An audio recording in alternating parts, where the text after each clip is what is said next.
Okay, so this is a bit of instruction on how to do activity 4.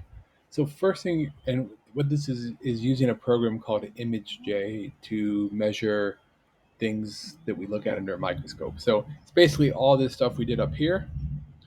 There's a program that does it, right? It's kind of cute that you still need to do all this kind of stuff, even though modern science actually uses software to do that. But there you go.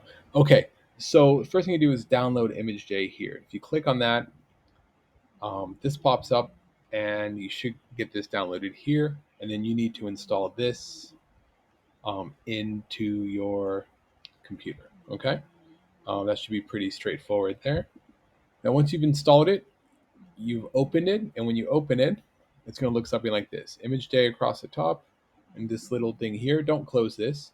But notice if I click here on Finder, this is switched to Finder, but you still see ImageJ here. If you click on this, it switches back to ImageJ. It's just a little quirk in the system. Um, you'll get used to it. Okay, and then you're gonna watch this video right here on how to use ImageJ. Okay, and that's gonna pop up onto this, and it's 5 minutes of me talking about how to use it. Okay, so put me at whatever speed you want. I sound really awesome at 1.5. But really strange at 0 or at half the speed.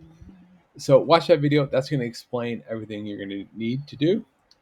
Then you need to grab this picture here. So if you click on this, it will take you to this picture of under a microscope of a dot that is 770 micrometers long. Okay, you'll need to download this because we're going to put that into ImageJ here to figure out how to use it, or how to what you can.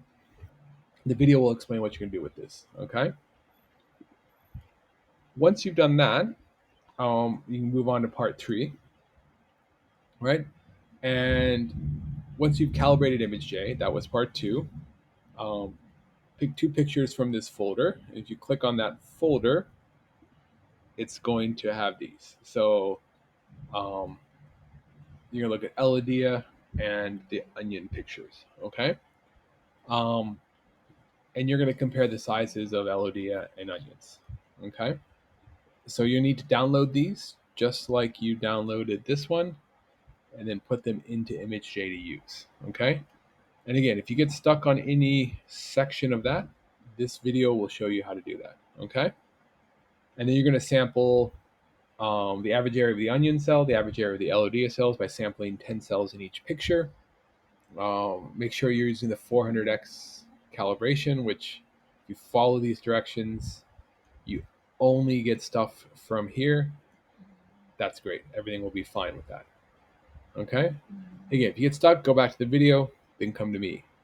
And then I want you to submit on Google Classroom a fully formatted data table having those all 20 samples you've measured, 10 from onion, 10 from Eladia, with and calculate the average size of the Eladia versus the onion cell.